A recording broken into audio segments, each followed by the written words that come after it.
Hi everyone, this is Ian. Thank you so much for all the posts, all the videos, all the interaction and engagement on the Spring Natural Mindfulness Guide training course. And yesterday I was in London. Yesterday I booked, before Christmas, I booked an event for my wife, and we went to see a show in London, and we headed off yesterday. And because I don't have the news on very often, I don't like listening to the news. I don't read the newspapers that often anymore either. I might glance at them as I pass one, as I get distracted by a headline sometimes. But I tend to not notice them. And as a result, we ended up in London yesterday, not realising that there was a strike on the Underground. So we suddenly found ourselves a couple of hours away from where we needed to be. Not because it was a couple of hours away, but because it took us a couple of hours to actually get there. We couldn't go on the tube, so we ended up jumping on a bus and then walking for an hour because of the jammed streets in London. And it was such a, I was going to say rude awakening, but I like to think of myself as awake anyway. It was a bit of a shock to the system to suddenly find myself in some ways feeling quite trapped, that I was having to walk into the centre of a massive population of people who were all trying to get somewhere, but not managing to do it. I found walking was great, because walking for an hour is something I'm quite used to doing. So, my wife and I walking for an hour into the centre of London was great. The thing that was tricky, the thing that I found challenging, but actually I found a way, was the thought of missing what I'd intended to do. We were going to a show in the West End, and we were walking. And when I looked at my phone, because I got walking directions, I could see that it was going to take me 58 minutes to get to somewhere I needed to get to in 50 minutes for the start of the performance. So we were already 8 minutes. We were already estimated to arrive 8 minutes later. We hadn't eaten, and it was a case of, do we stop and eat and look after ourselves and our needs and miss the show, or do we just press on and get to the show and sort of put eating and those things to one side until the interval. And what I found was, instead of going into a stress state or a panicky state, I kind of went into a natural mindfulness state. I started looking around at, there was a lot of chaos around, a lot of people around, but people were all the people that were walking were tending to be walking and smiling and kind of more in touch. I notice nature in London. when I do go into towns and cities, I do naturally notice. I'm distracted by nature in towns and cities. And so, I was noticing the nature as I was walking. I was feeling good because I was walking. I was aware of a part of me that was worrying about, getting somewhere on time and worrying about the consequences of not arriving on time.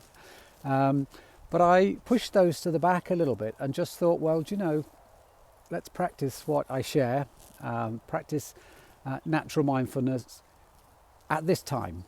It's easy. I always say it's easy to practice natural mindfulness when you're out in nature, it's a sunny day, and you're feeling good. It's easy to fall into a natural mindfulness state. But at the times when we need that state, is it transferable to our stressful lives and our busy lives? And I actually learned yesterday that I could do that. And interestingly, the hour seemed to go by very, very quickly. It didn't seem to be an hour that I was walking, and we arrived at our destination, literally sat down within 30 seconds of the performance starting. So although we were hungry and we were a little bit tired from the walk, my mind was clear, and my wife and I, neither of us felt stressed from it, because we'd both accepted that we were either going to arrive or we weren't, and let's just enjoy the journey. And it was just incredible to turn up with 30 seconds to go.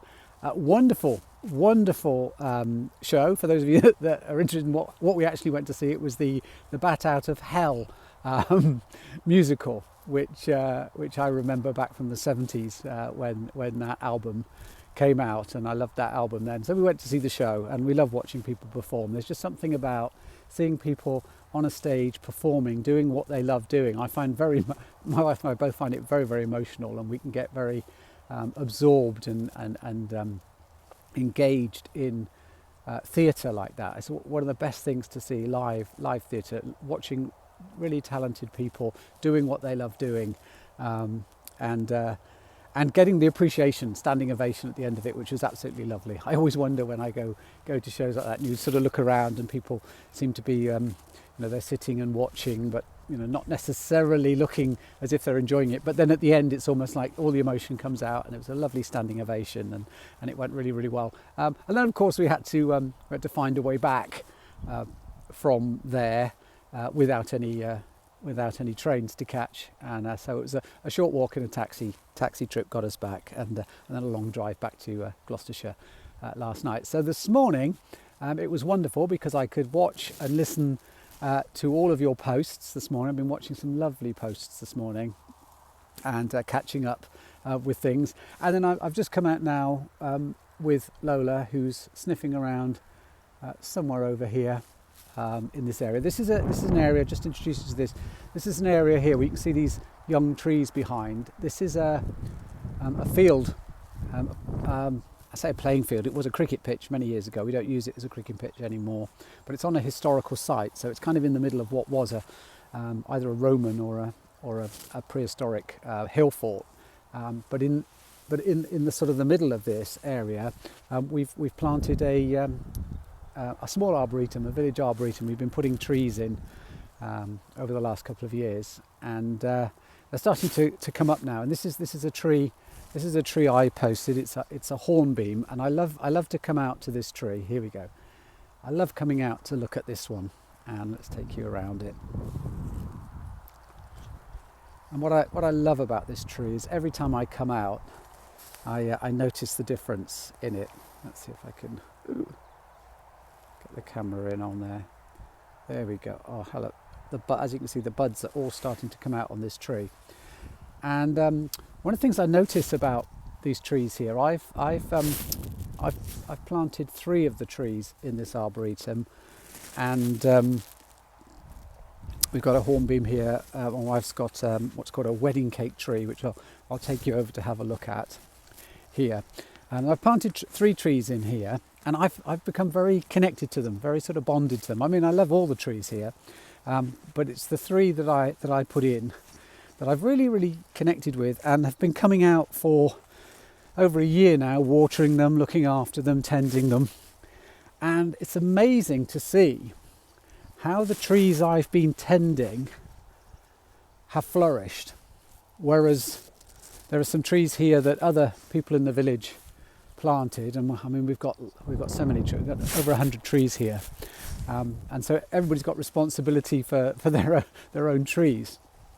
But what's interesting is, as I say, the ones that I and people have come out and tended to seem to be flourishing. I mean, here's my wife's wedding cake tree. I don't know the actual name of it, but it's known as a wedding cake tree because it has these kind of tiers to it. So if we come in close on this one, you can see all the buds starting to come out on this tree here. It's absolutely stunning tree, and again, it's absolutely flourishing. But last year I found there's a second wedding cake tree here as well that has been neglected. It hasn't actually had much care taken to it. Planted exactly the same time as the one I've just shown you, and here's this one, which is looking a little bit sorry for itself. Now, those 2 trees were planted at exactly the same time.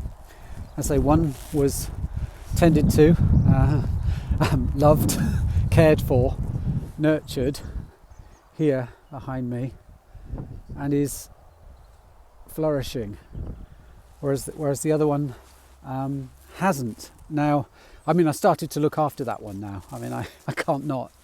I'm just coming past and looking at it and realising that it's suffering.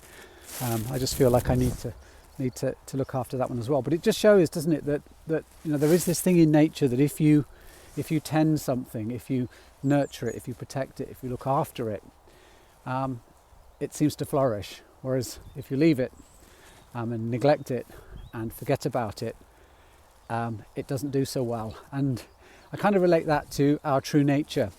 And that's a big theme of this 21-day course. It's not just about connection to nature, it's also about connection to what I call our true nature, or my true nature. And, some elements of my true nature I nurture and I protect and I focus on and I'm conscious of. But there are other areas of my nature that I ignore or I pretend don't exist and I neglect. And in the same way is, the parts of my nature that I'm consciously aware of seem to flourish, and the parts of my nature that I ignore or I neglect don't seem to flourish so well. And what I mean by flourish is also mature. There are parts of my nature that when I was unconscious of them, or when I was failing to protect and nurture them and care and tend to them, didn't mature, and so sometimes came out in ways that